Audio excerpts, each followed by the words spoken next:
Yes, we're running. Hi, welcome to Viking Preparedness. I am Pastor Joe. I just shot a video, and at this point in the video, I said I'm on take 9. I'm not going to do take 10. And it was pretty good. And then at a point in the video, I kind of stumbled over my words and I laughed at y'all and I said, I'm not doing take 10, we're going with this. And I talked for, I don't know, 20 minutes. And I was not recording. I was just talking into the camera. The things I do for you, Vikings. I need to get a tripod. All right. I want to talk about training today. And I've done this in parts 10 times now. It should be easy, right? It should just flow. Let the muse speak. You need to give some serious thought to your personal training, to your group training. And too many people just focus on what they're good at or what's fun, and they ignore, or they're not even aware that they have huge holes in their training plan. And I'm being generous with that. When I was in the military, and I think they still do, we had this thing called Metl, M-E-T-L, Mission Essential Task List. And we looked at what our job was, and for a long time, as a captain in Special Forces, I had 2 missions. One was special reconnaissance, and the other was direct action. So that was our mission. And to accomplish that mission, we had essential tasks that had to be performed correctly in order to allow us to do that. And I'll just give you an example. We had to get there, wherever there was, right? And so that meant that, we had to be able to move across country, move across the ocean, jump out of airplanes, work around helicopters, yada, yada, whatever. And then we had to be able to do all these different tasks. And the task, we're not talking 1,000 tasks. They were big chunks of tasks, like move, shoot, move, and communicate. But move, assemble, communicate, report back, those types of things. And then under those were all the little subtasks, right? And what a Metl does, what a Mission Essential Task List does, is it gives you the ability to look at a sheet of paper and look at your little check marks, or we had T's, P's, and U's, trained, partially trained, and untrained. And it shows you where to focus your effort. I know it's fun to go to the range and, blast off 1,000 rounds and go, woohoo! Yeah, we had good training today, boys. When was the last time you moved as a unit through the woods? Right? It's not so sexy, it's not so fun, but it's actually probably more important than shooting. And so it allows you to do that and see at a glance, oh, we have holes right here. And so I suggest you develop something like a Metl for your group.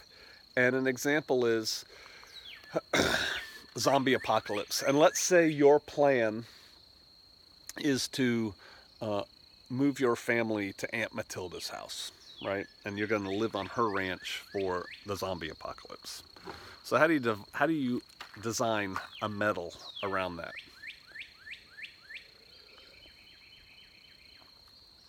Well, the first thing you have to do is alert and assemble your people, right? You got kids at 2 different colleges, another kid's in high school, your wife's working across town, and you're working across town. How do you know when it's time to go? And so the one thing is you have to be monitoring whatever you monitor to make your decision that we're pulling the plug and we're out of here. That probably requires some training. How do you fire up the computer? What websites do you go to? What news are you watching? What shortwave radios do you normally listen to? Who do you talk to? Who do you communicate? What's your phone tree? Blah, blah, blah, blah, blah. Does everybody know how to do that? Does everybody know where to look and what the decision points are, for alerting people when these 3 things happen? And so you train on that and you practice that and you have little scenarios. Okay, we've just heard this is going on. What would we do? You could do that around the kitchen table. And then assemble. Okay, how are you going to assemble your people? Well, probably plan A is we're just going to call everybody and we have an assembly point. Okay, then practice that. Practice that one time, right? I need everybody to code green, whatever. We're all assembling at our assembly point. Okay, the phones don't work. Now what? Well, then we would have to drive and go get everybody. Okay, then practice that. Go drive and go get everybody, because you'll learn something when you do that. What about 2 kids at college? What are you going to do with them? How are you going to get them? When my kids were at college, we had intermediate link-up points. It's like, y'all got to do your best to get here, because you'll have time to get to this point, which is relatively safe and outside of the chaos of the place you're at, and we will come get you there. And then we had, routes and blah, blah, blah. But we had an initial link-up point for the kids, so we were going to pick them up. Got to practice that. Practice your link-up. Go do it, because you'll learn things when you do it, right? So that's your alert and assembly. Okay, so when you assemble, what do? We have to get a roll call. We got to do this. How do we go get somebody? This is not time to panic. This is the time we've done this 100 times, so we're good at it. And this is the other thing. I had a boss who used to say, good units do routine things routinely. And he was talking about training, and it's like, yeah, I know it's sexy to go to the sniper range, but the reality is you're probably going to be shooting your M16 more than anything else, so you ought to be really, really, really good with your M16. I know it's fun to shoot, but if we don't maintain these Humvees, we're not getting anywhere. And so, yeah, we're going all down to the motor pool, and we're going to work on Humvees for the next 3 days. So everybody learns how to work on a Humvee. I mean, it's like, but it's important, right? You got to focus on everything. You have to have a holistic approach to your training. And so, okay, so we've figured out how to alert and assemble. Now we've got to deploy to, who did I say you're going to? Aunt Matilda's house? So you got to deploy to Aunt Matilda. How are you doing that? How are you getting Aunt Matilda's? You driving in 3 cars? How are you driving in 3 cars? Practice that. What happens if car number 2 breaks down? Where are the people and the stuff from car number 2 going? What's getting kicked out of cars number 1 and 3? Because, there's some important stuff in car number 2, right? And the other cars are packed to the gills, so something's got to give.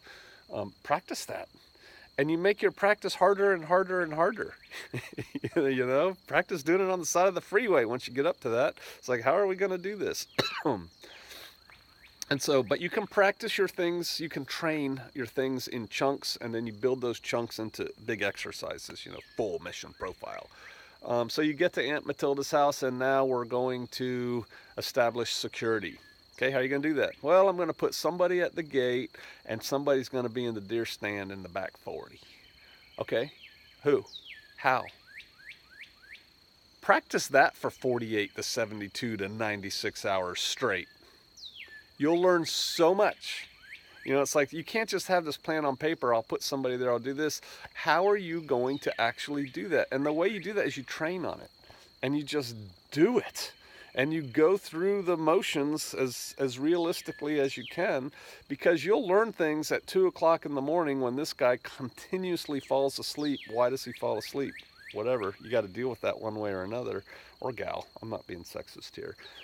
How do you rotate the people out of position? Are they just going to walk and say, hey, Bob, come on down to deer stand, it's my turn? Or is somebody going to walk them out there? Or, you got to practice this stuff over and over and over. And then, what do you do when the zombies come running across the south pasture at you?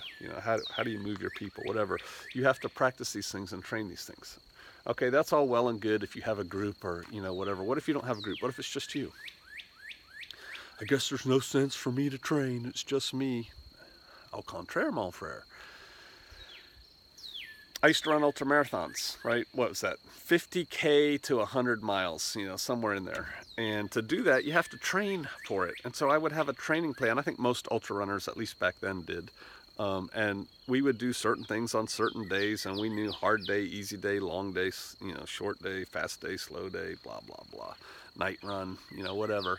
And we would have a building schedule and then a plateau schedule, and then we'd go do the event, usually a little recovery, and then you start training again.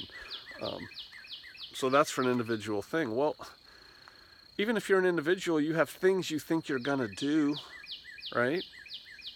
So come up with your Metl. What are the things you have to do? And, we're talking preparedness here. Let's just use a hurricane. Forget the zombies. Every year in the Gulf Coast, there's a potential for hurricanes.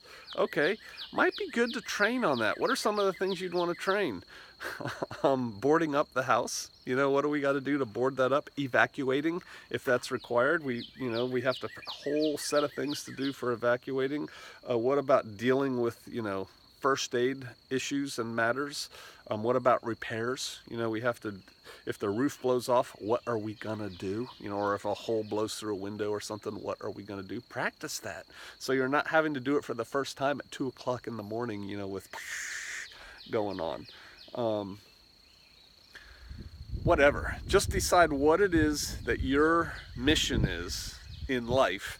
Break that down into a handful of major components that have to be done to accomplish this mission, and then each one of those major components you break down further into little subtasks, and you have to practice and train on all of them.